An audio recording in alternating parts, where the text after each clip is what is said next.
Oi, galera da conectividade. Estamos aqui para mais um bate-papo e seguimos naquela pauta que é prioritária: transformação digital. E para tirar o assunto dessa pauta teórica, hoje eu estou aqui com meu amigo Rodrigo Cisnandes, presidente do Família Previdência, diretor regional da BRAP e super atuante aí no sistema, para a gente falar desse tema na prática. Rodrigo, obrigada pela participação aqui com a gente. E transformação digital tem sido um tema que a gente tem falado muito, muito, né? Se tem uma questão que o Covid trouxe aí para a nossa vida, foi a imposição desse tema meio a forceps, né? E vocês aí têm um histórico bacana disso, que já iniciou antes de pandemia, né? Mas que agora com a pandemia ganha aí um novo destaque. Então, eu queria que você contasse um pouquinho aqui para a gente do processo de transformação digital do Família Previdência e como é que esse processo está decorrendo agora nesse momento de pandemia, o que isso dificultou, o que ajudou, enfim, que você trouxesse um pouco aí do case e da experiência de vocês. Bom, primeiro agradecer, Cláudia, a oportunidade de conversar contigo, conversar também com o pessoal do segmento sobre um tema tão importante e ainda mais evidente nesse momento, né? Que atravessamos aí uma crise, vamos dizer assim, em saúde, uma crise econômica também, né? E claro que é um momento também de reinvenção, principalmente do nosso segmento. Olha, o que eu posso dizer é que, claro, que nesse momento aí aflorou muito a questão digital na nossa entidade, mas também tem um trabalho aí que ele já vem de algum tempo, né? A Fundação Família Previdência hoje, ela é a antiga Fundação CE, nós tivemos uma guinada aí de marketing recente, né?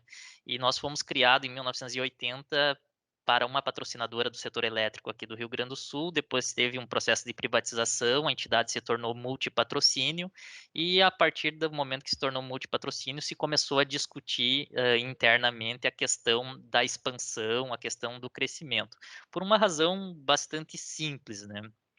Planos maduro, né, o pessoal com a idade bastante avançada e, obviamente, que a entidade acaba indo reduzindo conforme vai reduzindo o seu patrimônio.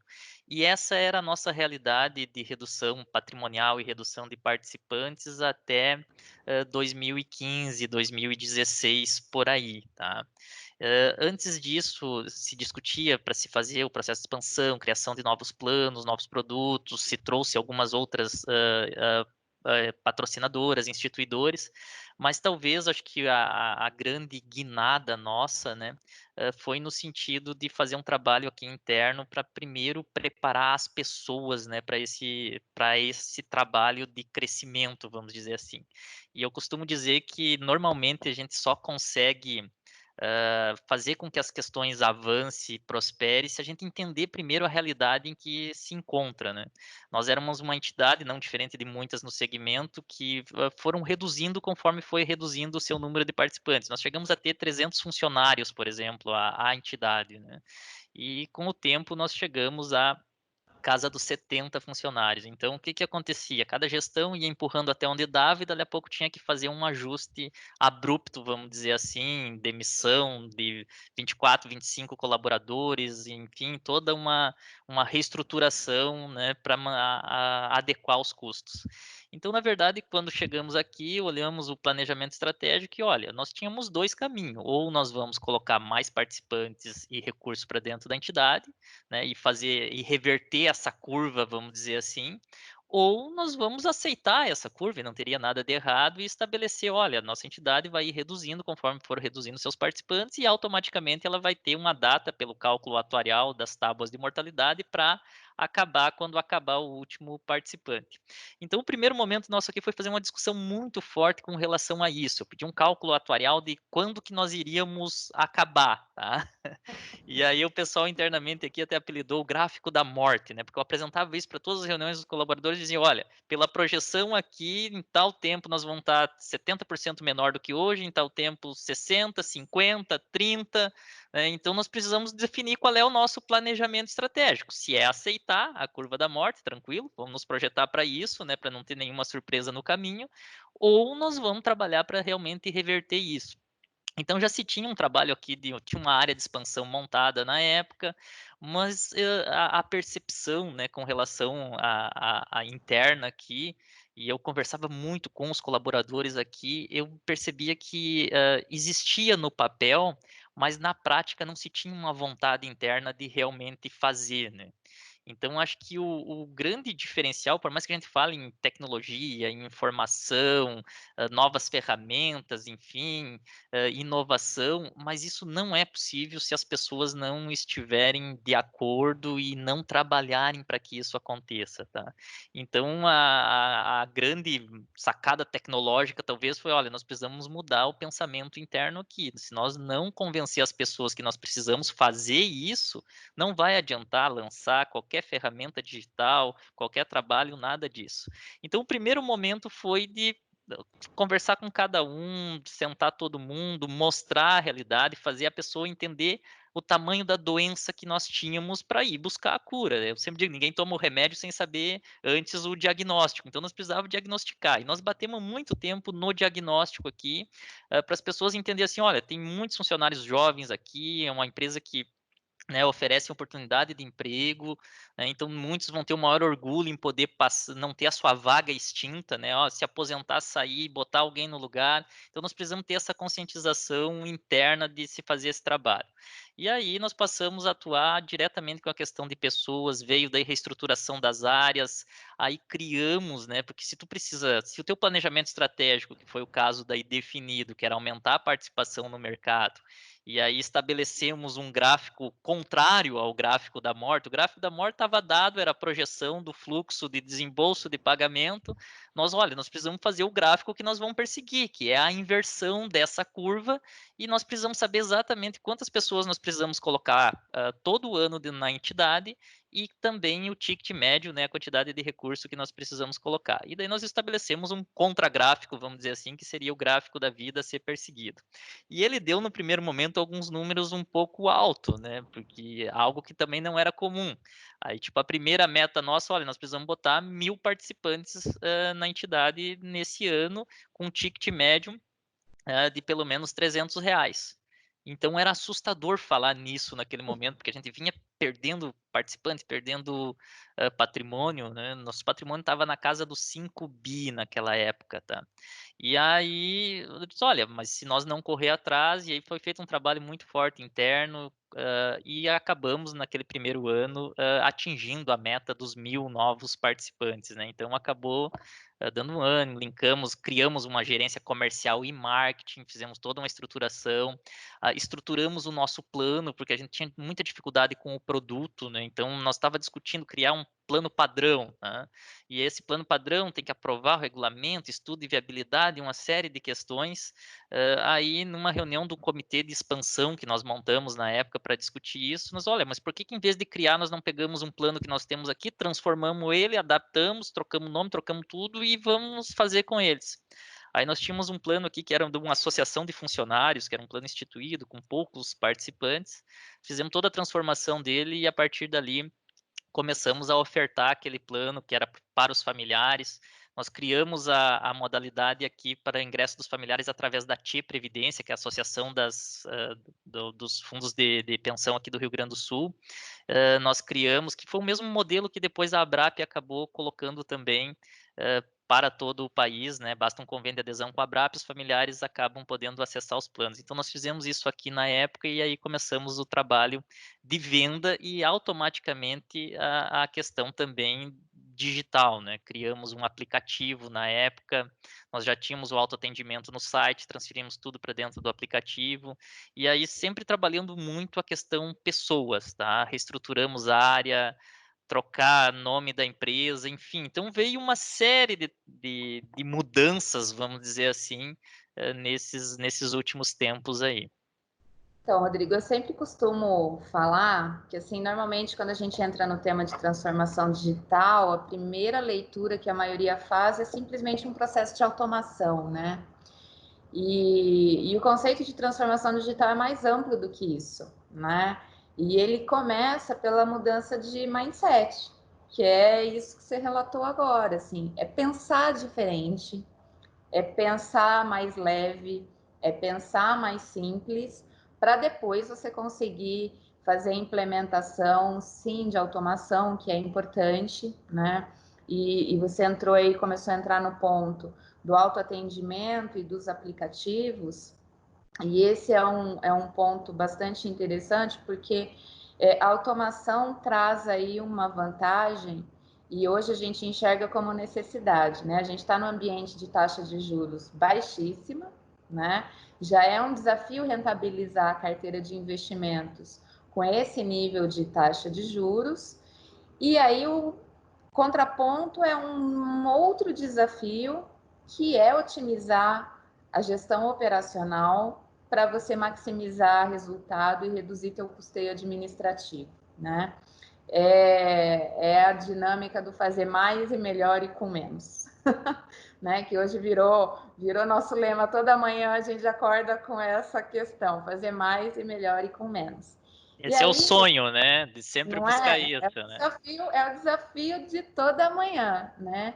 E aí não tem como a gente não olhar que hoje a tecnologia nos ajuda nesse sentido, né? A automação de processos, você usar ferramentas que facilitem esses processos, que são mais mecânicos, que são repetitivos, você transferir isso para automação, isso traz vantagens.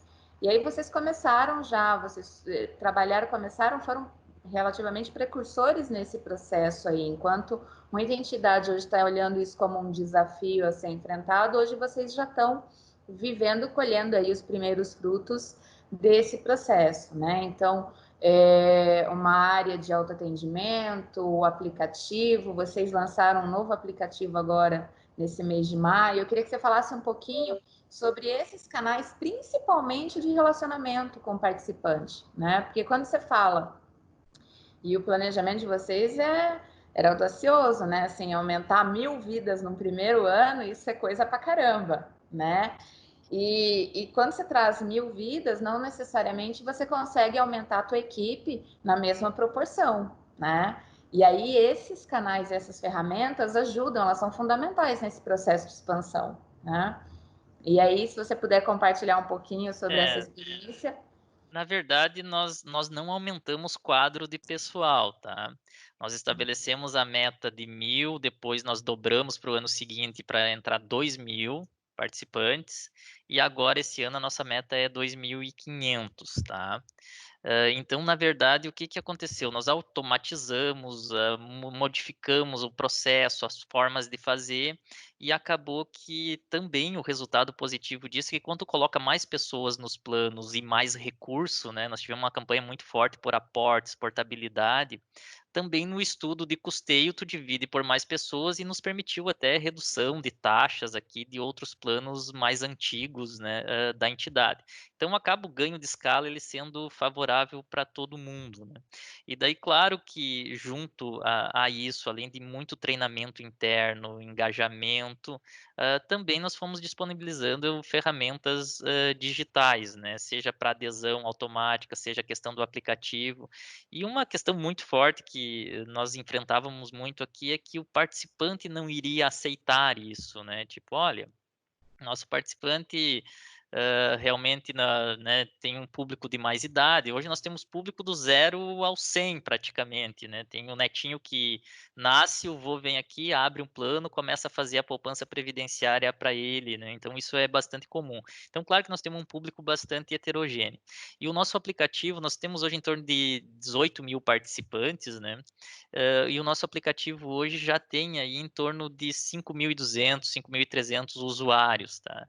E 10% deles têm mais de 70 anos de idade. Então, Nossa. aquele público que tu dizia assim, não, mas ele não vai usar, ele não está adaptado para isso, tá? A gente começa a mostrar e aí quando ele toma gosto, né, ele acaba usando bem mais. Um fator também que ajudou muito a essa adesão digital, nessa própria questão, claro, nunca é bom uma crise sanitária, uma pandemia que nem está ocorrendo agora, mas quando aconteceu aqui, a partir de 17 de março, quando nós fechamos, né, o atendimento, estabelecemos o home office aqui para toda a entidade, nós já fizemos uma campanha para quem não tinha a senha do autoatendimento, o aplicativo, pudesse fazer. E nós tínhamos em torno de 3.000 participantes e hoje já está em 1.400 só que não tem a senha. Então houve uma adesão digital à força, vamos dizer assim, porque a pessoa gostava de vir aqui, de ser atendida e ela não pôde mais. Então ela acabou se obrigando a ir para essa modalidade e detalhe que ela não deve voltar mais, tá? Porque ela descobriu que é fácil, que é bom, que é tranquilo, tá? Então que ela acaba usando muito isso lá. Então nós vamos ter uma mudança bem grande nessa forma tanto de atender como também na forma interna que as próprias colaboradores aqui que tinham resistência com a questão de não usar papel, a questão da assinatura digital. Então, uma série de questões aqui que se tinha dificuldade de implementar, obrigatoriamente teve que acontecer e, num tempo recorde, né? E acabou que isso nos ajuda, né, nesse processo também de automação. Nós também lançamos agora, recentemente, um outro aplicativo, que é um aplicativo para adesão, né? Então, hoje os participantes acabam baixando o aplicativo e, quer dizer, não é participante, é quem quer ser nosso participante. Ele vai lá na loja, já coloca o Família Prev lá, baixa o aplicativo e aí ele faz adesão, tira foto dos documentos, tudo, coloca para dentro do plano e automaticamente já começa a contribuir para o nosso plano, estabelece o aporte que quer fazer, tu gera no próprio aplicativo um código de barra, copia o código de barra, cola lá no banco, já paga automaticamente. Então nós estamos praticamente com um conceito aqui de poupança previdenciária de longo prazo, no caso, trabalhando essas questões direto. E uma outra questão importante é que, obviamente, né, o pessoal, bom, mas está aberto para todo mundo esse aplicativo? Sim, hoje dá para dizer que nós estamos quase que aberto para todo mundo. Nós lá no início nós fizemos um trabalho muito forte, porque pela questão da legislação nós não podemos vender sem ter um instituidor.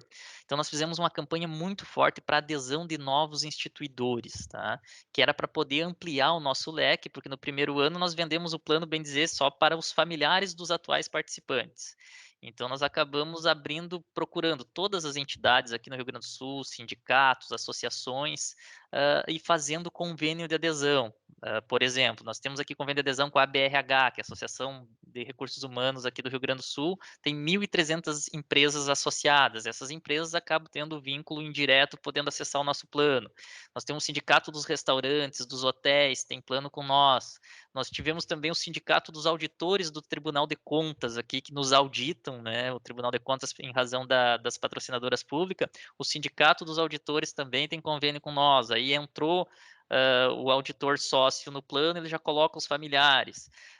O sindicato das empresas de TI, tem sindicato dos engenheiros, sindicato dos professores. Então, hoje é muito difícil nós não conseguir que alguém tenha um vínculo com nós. A Associação de Jornais do Interior aqui, que é a DIJOR, então todos os jornais do interior, que acabam sendo sócio e também tendo a possibilidade de entrar ao plano. Então, nós fizemos uma campanha muito forte para poder ampliar o nosso leque.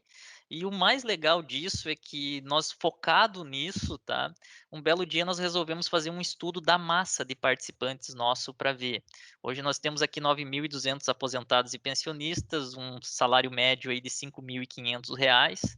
E aí nós achava que nós estávamos, né, pescando aqui num aquário e a gente descobriu que o nosso aquário é um oceano, tá? Porque acaba que eles têm uma renda bastante considerável, né? Uma renda alta e uma condição familiar gigante, espalhado por todo o estado.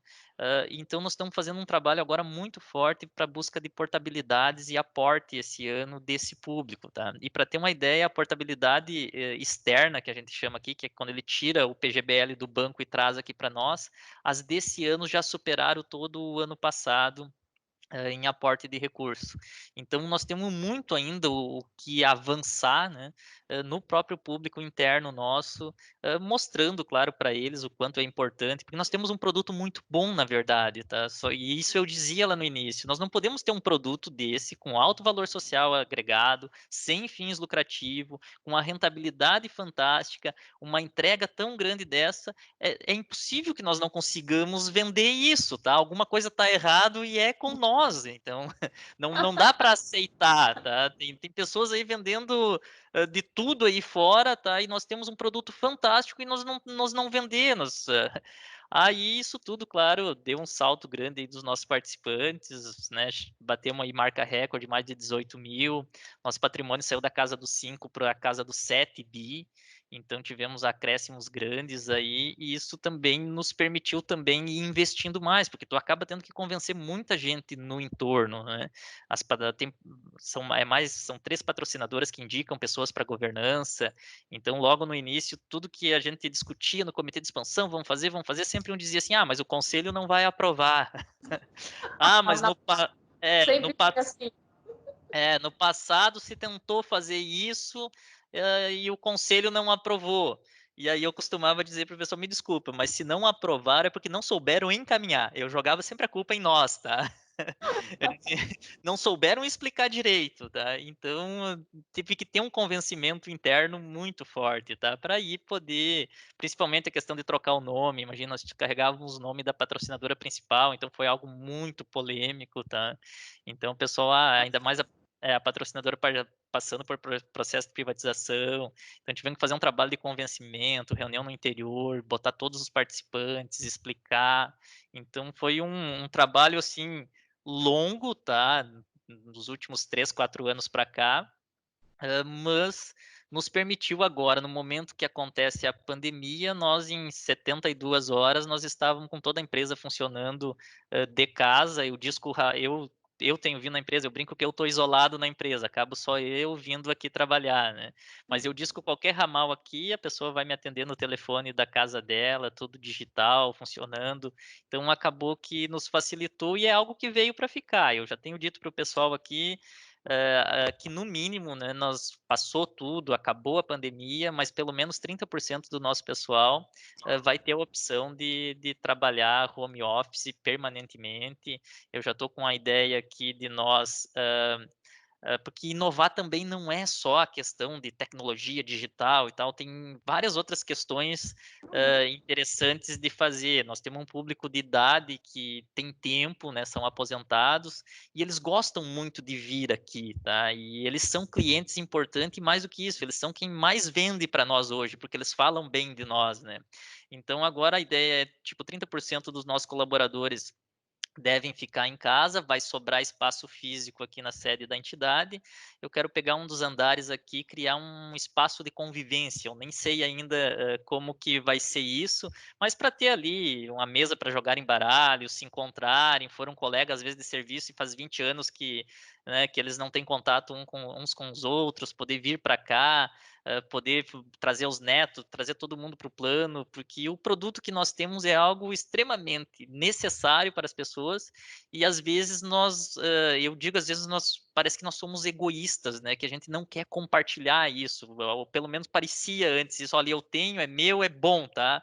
E os outros ficam dependendo aí do sistema financeiro nosso, que a gente sabe que acaba tendo uma lucratividade grande em cima, né? Que não tem uma entrega adequada. Então tem sido toda essa luta. Só é possível fazer isso tudo se realmente tu gostar, acreditar, né, e isso foi o grande diferencial aqui, foi mostrar para as pessoas: "Olha, você sabe o que que nós trabalhamos com algo fundamental para a vida das pessoas, tá?".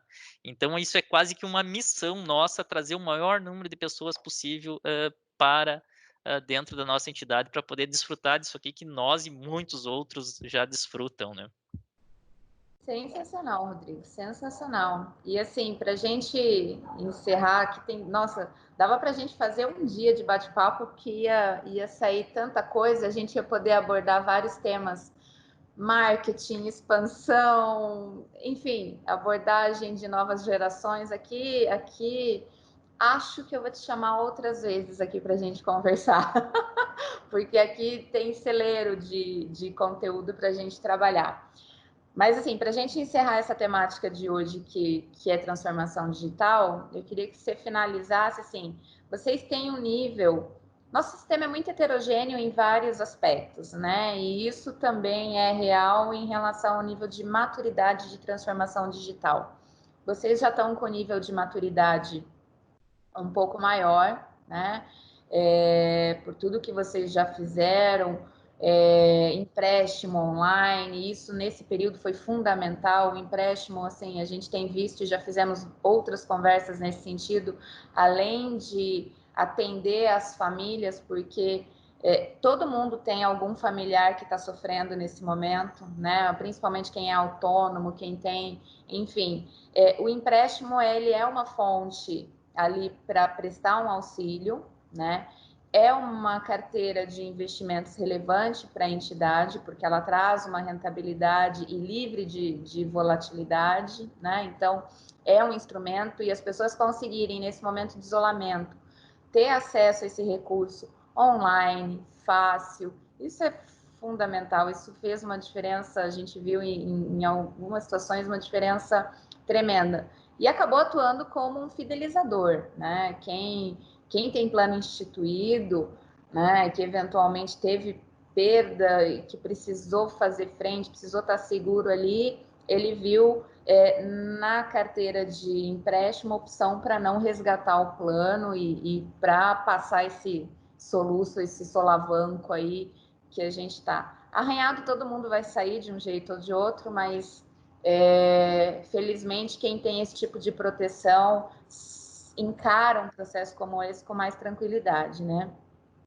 Mas enfim, já tem um certo nível de maturidade, mas eu imagino você é um cara que olha sempre para frente, vai sempre além, né? O que é maravilhoso. Eu imagino que você já tem muitos projetos e que essa questão da transformação digital não para por aqui, que isso vem agora ainda com questões adicionais. E aí o que eu queria que você colocasse, a tua percepção, assim, você acha que nesse momento agora em que as coisas aconteceram meio a forceps, né? Tanto para os nossos quadros internos que tiveram que conviver com home office, com gestão remota, com operações remotas, quanto para o participante que viu como é bom o autoatendimento, ele ser atendido a hora que ele quer, conforme a conveniência dele, né, conforme a disponibilidade de tempo dele. Enfim, isso deve promover aí, pelo menos a perspectiva que a gente tem é que isso facilite muita coisa, né? Qual que é a tua percepção em relação a isso, tanto do ponto de vista de queda das resistências internas, né, para fazer novos processos, para fazer novas estruturações, tanto quanto participantes. Eu já trouxe um dado sensacional aqui dos participantes acima de 70 anos usando o aplicativo. Quer dizer, não é só o nativo digital que tem condições de se adaptar a esse mundo, né? O nativo digital ele já nasceu inserido, mas os demais têm condições e assim, meio que na marra até foram obrigados agora a navegar aí nesse oceano diferentão, né? Qual que é a tua perspectiva em relação a futuro, né? Olhando pós-crise, a pandemia trouxe muito um gerenciamento de crise que todo mundo está olhando, mas olhando para frente, assim, né? A hora que as coisas, eu não digo voltarem ao normal, porque o novo normal vai ser outro, mas a hora que as coisas estabilizarem, qual é a perspectiva que você tem aí para frente? Bom, acho que tu tocou em várias questões, e numa delas eu até gosto muito, que é essa questão do empréstimo, né. E daí, claro que o pessoal nosso aqui, nós temos todo um processo digital para o empréstimo, mas foi algo assim que desde o início aqui, eu olhava muito para a questão do empréstimo por ser primeiro, eu digo para o pessoal, é nós mesmo pegando um dinheiro que é nosso, emprestando para nós e rentabilizando para nós. Então, olha que negócio fantástico, tá? Então, nós precisamos ampliar isso, né? Até pela taxa ser barata, a gente tem um crédito muito concentrado hoje no Brasil, né? É um assalto praticamente o juro do cartão de crédito, do cheque especial. Então, nós tínhamos uma carteira de empréstimo aqui que era feita em 60 vezes na época, o empréstimo para as patrocinadoras. Então, compramos uma briga interna, ampliamos isso no momento para 100 vezes, tá? Demos uma aumentada. Mitigamos, claro, a questão da inadimplência, que é bastante baixa. Então, sempre foi um assunto que eu gostei muito. E a gente começou a estimular também muito as pessoas a pensar diferente sobre os processos. E eu nunca me esqueço que subindo no elevador um dia com uma do atendimento, né, uma funcionária nossa aqui, e ela diz assim, presidente, as pessoas vêm aqui pegar o contra-cheque para ir no banco antecipar o 13º, por que que a gente não antecipa? E eu olhei dela, tá aí, por quê? Aí fui questionar o pessoal, nossa, mas não pode, não, mas por que que não pode? Aí foram ver, não tinha como explicar o porquê que não podia, começamos a fazer antecipação do 13º. Então a pessoa antecipava o 13º com nós. O empréstimo para instituído, também começamos a questionar, olha, por que que não posso fazer? Tem que limitar a reserva, tem que ter garantia, enfim. Criamos, né, a gente chama quase um crédito rotativo, a pessoa tem uma espécie de cheque especial com nós, quem tem o plano instituído, baixa tudo, faz isso tudo no aplicativo online, vai ali, simula e contrata o empréstimo, tudo de forma online. E agora, mais recentemente, nós olhamos o período que a pessoa tinha mais dificuldade, sempre era janeiro e fevereiro, né? Dificuldade financeira. Nós criamos a modalidade de empréstimo pula-pula. Criamos em janeiro isso, ainda antes de ter a questão da própria pandemia, que era ofertar a possibilidade de jogar para o final duas das prestações, né? Poderia durante o ano escolher isso. Vem a questão da pandemia, nós ampliamos isso para 3 prestações. Então, a gente chama um empréstimo pula-pula. Todo mundo que tem um empréstimo pode fazer jogar 3 prestações para frente. E também ampliamos ainda de 100 para 120 o número de parcelas, né, do empréstimo. Então, nós tínhamos uma carteira aí de 220 milhões, a perspectiva nossa é que nós vamos chegar a 270 milhões, num momento, né, de crise, porque por mais que às vezes em algumas patrocinadoras não tenham tido redução salarial, mas a família teve, né, a composição familiar foi afetada, né, então é algo que acaba sendo bastante importante. E aí todo mundo teve que fazer isso pelos canais digitais nossos, o empréstimo, enfim. Claro que nós montamos alguns tutorial, às vezes aquele participante que não é muito acostumado vem e pergunta, olha, manda para mim por escrito onde é que eu clico, tá? Então a gente fez alguns tutoriais, né, mandando aí simples para o pessoal e acaba também eles se ajudando bastante e acaba. Por isso que eu digo, isso sem dúvida veio para ficar, né? Eu não tenho dúvida que as pessoas agora aprenderam a usar, se tinha alguma resistência, vão seguir usando. E claro que isso vai nos trazer uma perspectiva aí futura de poder otimizar ainda mais a redução de custos, né? Que eu acho que isso é fundamental, né? Além de aprimorar a questão da entrega, tu ter um custo bem mais reduzido, vai nos permitir trabalhar muito forte. Nós estamos fazendo a venda digital, 100% digital agora, porque como não tem o contato físico, nós já vendia digital antes, mas nós estava acostumado era falar com a pessoa, ir atrás dela. E agora, esse ano aí, já entrou mais de 400 acho, participantes, ou quase 400 participantes. Estamos vendendo digitalmente, mesmo nesse período, assinatura digital, através do aplicativo, que esse nós lançamos agora. Então, a gente acredita que o nosso segmento, tá, vai caminhar para se fazer um trabalho muito forte através, né, dessas novas tecnologias. Então, esse momento, nós vamos ter que tirar proveito ao máximo para adaptar isso. Não dá para considerar, olha, eu vou esperar passar a pandemia, vou esperar voltar ao normal para fazer. Não, acho que esse pensamento já tem que tirar de cena, tá? Não precisa esperar nada. Eu tenho questionado aqui, pessoal, olha, o que que nós podemos não fazer nesse momento, tá? E nós estamos fazendo praticamente tudo, tá? Então, a gente mesmo que muitas vezes se deslocava para uma reunião, agora tu sai de uma reunião, entra na outra, tá? Então, assim, é algo que a gente não estava acostumado. Várias reuniões tu tinha que viajar, marcar. E agora sim eu fico questionando, bah, mas não mudou nada, tá? Eu e você estamos aqui num diálogo que talvez tu ia dar uma viagem aqui no Rio Grande do Sul para fazer, tá? E assim, olha, quanto custa isso, né? Vir Aham. aqui. Então, é toda essa mudança que vai acontecer pós isso tudo, né? Vai ser fundamental, acho que para nós dar a grande guinada aí, claro que é um momento que a rentabilidade sofre, né, a oscilação do mercado ela é forte, o trabalho de comunicação tem que ser muito pesado, né, nós temos em alguns planos aqui a cota diária, então no aplicativo tu acompanha o gráfico de como está evoluindo. Aí durante o ano passado era uma maravilha o pessoal acompanhando esse gráfico, né, e agora, tá? Quando acontece a oscilação, como que tu explica? Então tu precisa ter uma rede de comunicação bastante forte, né? E isso nós temos cuidado aqui como ninguém, no sentido de deixar bem claro para o participante, olha, nosso horizonte ele é de longo prazo e vai ter essa oscilação, é normal. Na verdade, a cota agora está baixa, é um momento, né, de aportar, de investir. Então tem que trabalhar muito essa comunicação com o participante, né? Para se ele cada vez, na verdade, ele é um dono, vamos dizer assim, dessa entidade, né? Então acaba que ele tem que se sentir cada vez mais parte disso. Ele agora está trazendo os familiares dele para o plano. Então nós estamos falando aí com um horizonte de longo prazo, longuíssimo prazo, né? Então ele tem que estar bem por dentro, né, do que acontece aqui. Então acho que transparência, comunicação, marketing, olha, tem aí sim uma série de coisas que nós precisaríamos um momento aí para tratar talvez cada um desses temas, que isso acaba fazendo parte de todo o conjunto aí para poder ter sucesso na estratégia de colocar mais pessoas e mais recurso, né, para dentro da entidade. Show de bola, show de bola. Outro dia nós tivemos uma conversa e você fez uma colocação que ficou marcada, e agora nessa tua fala ela veio de novo sobre um outro aspecto, né?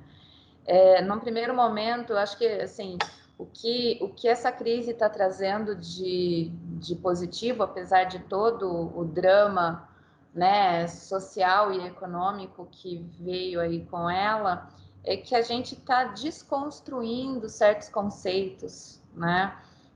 Outro dia, quando a gente conversou, você falou: eu nunca me senti tão próximo da minha equipe, dos meus colaboradores, como hoje, né? E a gente está falando de um momento de isolamento. E isso a transformação digital está permitindo, né? Esse mundo tecnológico está permitindo. E agora, quando você falou do participante da comunicação, de novo, a gente viu que a gente pode estar muito mais próximo deles, mesmo distantes, né? Geograficamente. Então, é, eu acho que assim, a grande oportunidade que a gente tem, né, é de fazer essas reflexões nesse momento. Teve muita coisa, obviamente, triste, todo mundo, né, tendo que se ajustar, encarar esses desafios, as carteiras de investimento sendo impactadas, volatilidade para as carteiras, isso impacta para o participante lá na ponta, a gente tem que fazer realmente um trabalho. Mas, enfim, já que temos que passar por esse processo, né, a gente não tem controle sobre ele, né, a gente não consegue evitar a pandemia, não consegue segurar a pandemia e os efeitos que ela tem, mas a gente tem a oportunidade de ver o que ela nos ensina e como é que a gente sai melhor disso tudo, né? Então, Esse é o desafio, né, Cláudia? É dessa dificuldade, né, fazer algo benéfico, né? E acho que tu reportaste bem, as pessoas elas são fundamental qualquer automação, qualquer questão digital, se não tiver quem realmente faça a coisa acontecer, e o grande diferencial nosso é o engajamento interno, isso eu não canso de dizer. E agora, obviamente, todo mundo afastado aqui, nós temos buscado meios, né, de nos aproximar. Nós fizemos aqui na Semana do Trabalhador uma série de atividades, nós fizemos ginástica laboral, né, com os colaboradores à distância. Nós fizemos no Dia do Trabalhador um happy hour com todo mundo, alguém tocando, né, mandamos um cupom do iFood para casa de cada colaborador. E aí eu digo que eu me sinto às vezes mais próximo dele porque eu conheço o cachorro deles, os familiares, o marido, a esposa, né, é o filho que está sempre entrando em cena. Então acaba que a gente fica sabendo mais sobre as pessoas, tá? Então quando nós tiver o contato pessoal de novo, nós vamos ter um contato diferente, porque tu acaba entendendo também as dificuldades, porque a pessoa não é só aquilo que ela tá aqui no trabalho, no dia a dia, né, nas 8 horas que ela atua aqui, tem todo um entorno, né? Então nós procuramos de certa forma, né, primeiro, né, preservar, claro, as pessoas, dar essa liberdade para eles, colocar todo mundo em home office o mais rápido possível, né, todos os cuidados. A gente sabe que não é a realidade, não é toda empresa que pode fazer isso, né? Eu vi muitas empresas dando férias coletiva para todo mundo. Nós aqui, pelo contrário, eu já rapidamente disse, ó, quem tiver férias nesse período, vamos remarcar, porque não vão tirar férias para ficar em casa, né? Então nós remarcamos as férias do pessoal, né? Então acaba que nós estamos nos conhecendo bem melhor à distância e isso vai ser um efeito muito positivo quando nós tiver o contato pessoal mais próximo, né? Então, mesmo distante e com o participante também nós temos que olhar para esse lado. Nós fizemos já live direcionada aos participantes, né? Vamos fazer outras, né? Então, estamos usando as ferramentas todas para manter um contato mais próximo com eles que estão com mais tempo agora também em casa, né? Então, a gente está procurando ter esse contato aí, com certeza na relação vai ajudar muito mais, né? Que ótimo, meu amigo. Assim, eu aqui encerro esse bate-papo com um sentimento de gratidão enorme. A conversa foi uma delícia, muitas coisas bacanas apareceram. Como eu falei, assim, se a gente fosse abordar todos os temas legais, só do que a gente pincelou aqui agora, a gente pode marcar mais uns 10 vídeos. A gente podia passar um dia inteiro falando que ia ter assunto e ia ter coisa bacana para abordar, tá? Mas eu, de novo, registro demais o agradecimento aqui pela tua disponibilidade, por vir, por colocar, por compartilhar com a gente. O case de vocês é um case muito legal, não só em transformação digital, mas em todo esse processo de expansão que o mercado está falando tanto e que a gente precisa tanto enfrentar. Então, de novo, muitíssimo obrigada. E eu desejo um sucesso enorme aí para vocês, que esse planejamento sempre alcance aí os objetivos e metas propostos e que vocês sejam muito bem-sucedidos em tudo que vocês se propõem a fazer. Obrigado, eu que agradeço a oportunidade. Cláudia, e já deixo aí para nós falar já numa próxima sobre, nós estamos agora trabalhando com consultor previdenciário aqui, então nós estamos ofertando para os nossos clientes aqui uma consultoria especializada de previdência, então é um programa que nós chamamos o Top Atendimento, tá? Então esse está começando agora e com certeza aí nós vamos colher frutos, né, dessa relação mais próxima aí com o participante e com o nosso cliente. Então nós temos muita coisa aí que dá para nós trocar ideia, até para nos ajudar. Nós também erramos bastante nesse intervalo todo, muita coisa não deu certo, muita coisa não vai dar certo também, tá? Mas faz parte aí, né, nesse processo de tentativa e acerto e melhoria contínua, né, que nós estamos passando aqui. Então agradeço muito a oportunidade de conversar contigo aí, poder trocar uma ideia aí sobre o nosso segmento. Eu que agradeço e galera da conectividade, fica aí aquele convite tradicional, hashtag vem com a Clau. Obrigada, turminha.